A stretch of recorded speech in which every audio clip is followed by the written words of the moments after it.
Stephen Washington. Everyone get up back and stage. Let's go, let's go, let's go.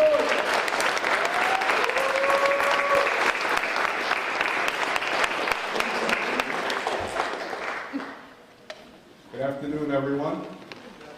Oh, hold on, let's try it again. I'm acting like I didn't hear anything. Good afternoon, everyone. Good afternoon. How are you all today? Great.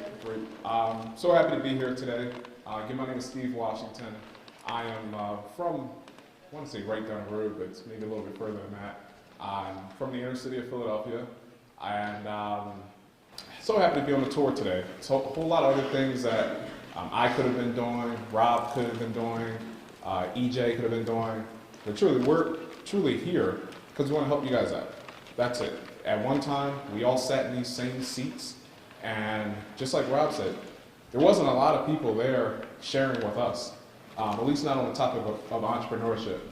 So that's our goal today. We're just here to inspire you, to maybe say like a couple thoughts or share a few ideas or a story or something where you might say to yourself, you know what, maybe I can do this, maybe this is achievable.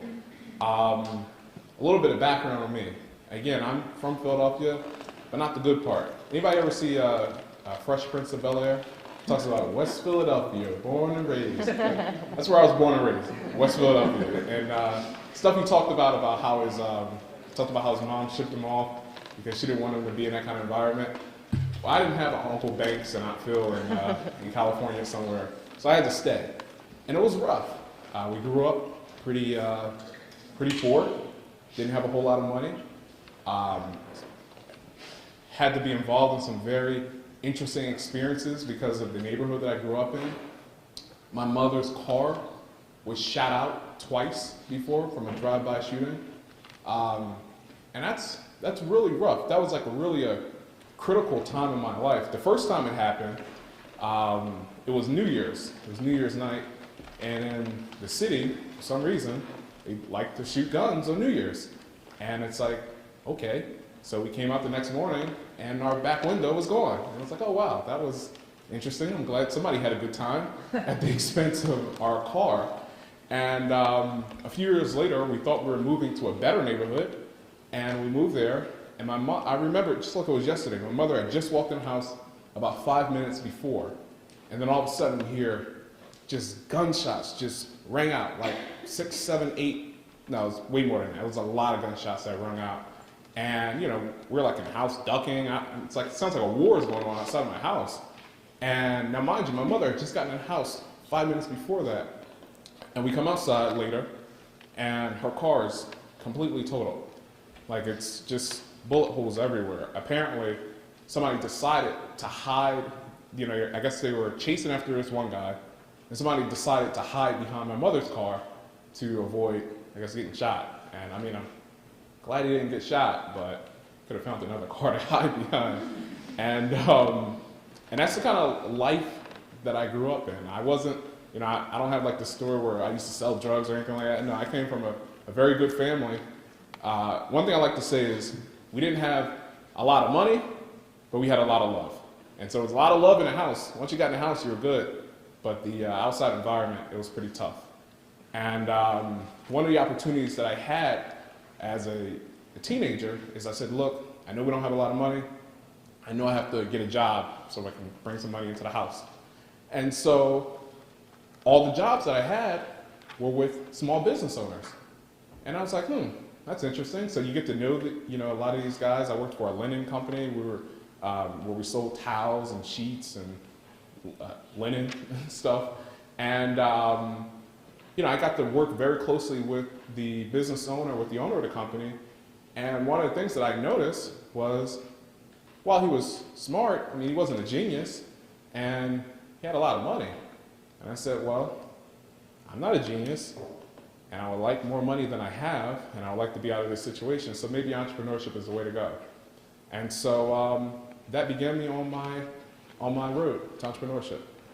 Again, I wasn't I don't want you guys to think I was like some superstar in high school. I went to mediocre middle schools and elementary schools, and so when I got to high school, it was like one of the best high schools in the city, but I wasn't prepared for it because I came from really not so good elementary schools and middle schools. So I was a C student, had average SAT scores, was nothing special, And I decided, look, I guess college, everybody, was pro-college, so I guess I'll go to college. And so I did that.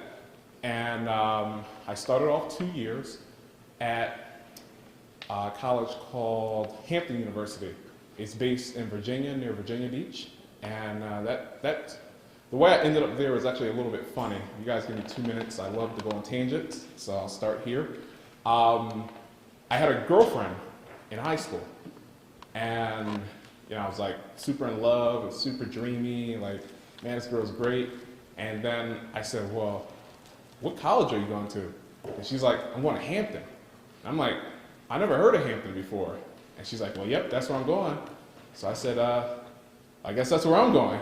And I wound up, he asked me how I picked, I don't know how you guys decided to come here to West Liberty, but I decided to go to Hampton because a girl that I liked was going there. And I end up at the school, and I'm there for 2 years. And then she decides she wants to transfer from the school. She can't afford it anymore. And I'm like, wow, we're still dating at this point. And I'm like, okay, well, I guess I'm transferring somewhere too. And I didn't know quite what to do. I knew I still wanted to pursue entrepreneurship. I've been trying to just figure it out, try little just things here and there, sell widgets, sell anything that I could, but I still couldn't figure it out. So I decided to move along in my slides. I decided to take on an internship at Johnson & Johnson. The specific company was McNeil Pharmaceuticals, and they make like Tylenol and Motrin and different things like that. And I worked there because the reason I worked there, I mean, I'll be honest with you, it was totally financially driven. I had no interest in like Tylenol, I mean, I could care less about it, didn't have headaches that much. It wasn't about, oh, I wanted to, become a master in their accounting department. It was an internship that they were paying $19.50 an hour. And anybody in here make $19.50 an hour as a college student?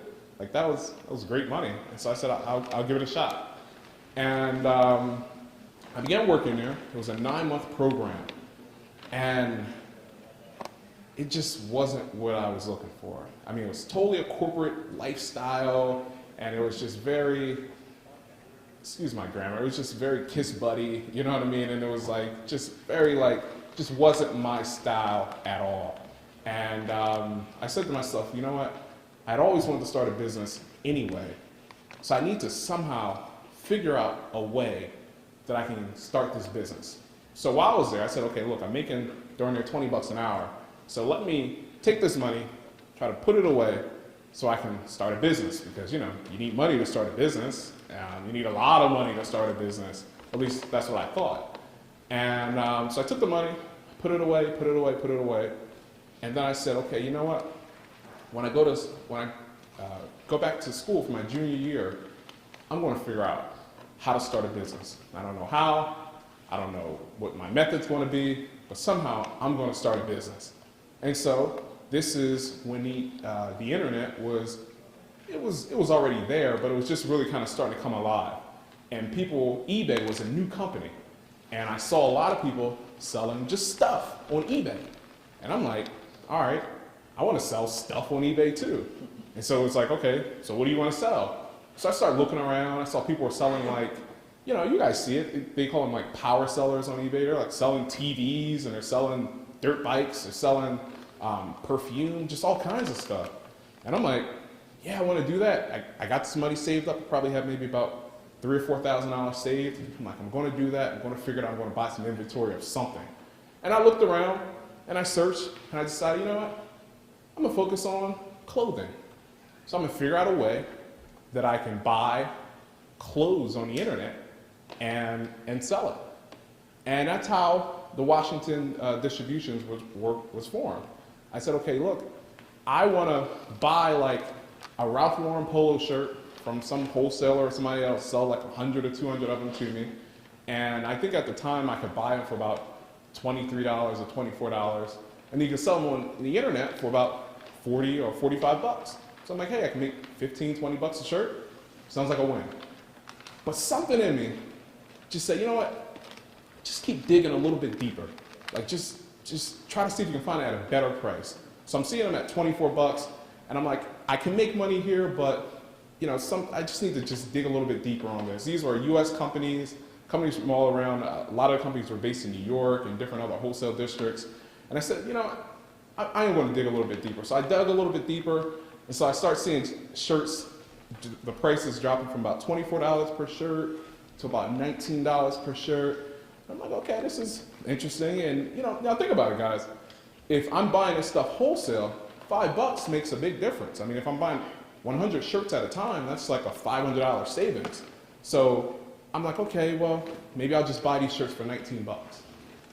But then something just wouldn't let me buy it. And it's like, look, just keep digging like a little bit deeper. Try to see if you can find the best deal that you can find, and then buy the shirts. So I'm digging and I'm doing research, and I'm on Google, or at the time probably Yahoo, web crawler, all kinds of stuff like that. And I'm doing my homework, and I'm just trying to find somebody that can sell me these shirts cheaper. Because I know if they're selling them for 19 bucks, they've got to be getting them from somebody. And I do my research, and I start seeing prices go from 19 bucks to all of a sudden, I'm now finding myself on the phone with manufacturers in India and in Pakistan and in Sri Lanka, and the prices that they're quoting me are like $9 a shirt. And I'm like, hold on, this just got interesting. So I was about to pay somebody 24 bucks a shirt, and I was cool with that. But now I'm finding these guys overseas who are willing to sell me these shirts for 9 bucks and 10 bucks. I'm like, they gotta be fakes. So I said, okay, look, send me a sample. They shoot me a sample over. I'm like, this doesn't look really fake. I take it to the store, I'm looking at it, I'm matching it up, I'm seeing, okay, the tags match, the quality matches, everything's good, like, this might be something successful. And so at that point, I'm saying, okay, well, look, if I can buy these shirts for $10 a shirt, then forget selling them for $44 retail, because I got to sell one shirt at a time. I have to, deal with one customer at a time and so forth. I'm like, look, I'll become one of these wholesale guys, and I'll just sell them, at a wholesale rate for 19 bucks or 18 bucks or whatever, just like everybody else. And so that's what happened. I called my contact in India. I said, hey, I want to order a trial order of 100 shirts. I said, look, I'm in college. Now granted, I'm in college. I'm like 20 years old. I'm like, look, I don't have a lot of money. I don't have a lot of contacts. I don't even know if this is going to work. But if you'll work with me and just sell me 100 shirts, I'm sure I can get them sold. So the guy in India said, no problem. His name is Vinny, by the way. He said, no problem. So I said, okay, great. So I go out, and on the internet, I'm putting up ads on all kinds of different websites and things like that. And I'm able to sell those 100 shirts. I'm like, wow, this is cool. I bought them for about 10 bucks. I think I was trying to sell them cheaper than everybody else, so I sold them for probably about $16 or $17. So I just made $600 on that order. I mean, college, is $600 good to anybody? I don't know, it's good to me. And I said, maybe I can scale this up some way. And so I just kept advertising and talking to more people and talking to customers from all around the country, all around the world. And then all of a sudden, within a very short period of time, I went from selling 100 and 200 shirts a month to about 2,000 to 3,000 to 5,000 shirts a month. And I'm in my junior year of college, making anywhere between, on a bad month it would be between like 10 or 20. On a good month, I'm embarrassed to say, it was pretty insane, especially around Christmas time, for obvious reasons. And it was going great. I was still in school. At this point, my academics had caught up with me, so I was like on pace, and I was no longer an average student. I was on the dean's list. Still got all my work done. I was more motivated to get my work done because I knew once I got my schoolwork done, I'd go back to making money. And it was a very, very good time for me, a very good experience. And the thing that I want to teach you guys is what I did, and what I did was this. I was just the red guy. I was the middleman. There were people who wanted to buy my shirts, and then there were other people, who I could buy the shirts from. So I just connected the parties. I found somebody who said, look, I want to buy these shirts. And then I said, okay, let me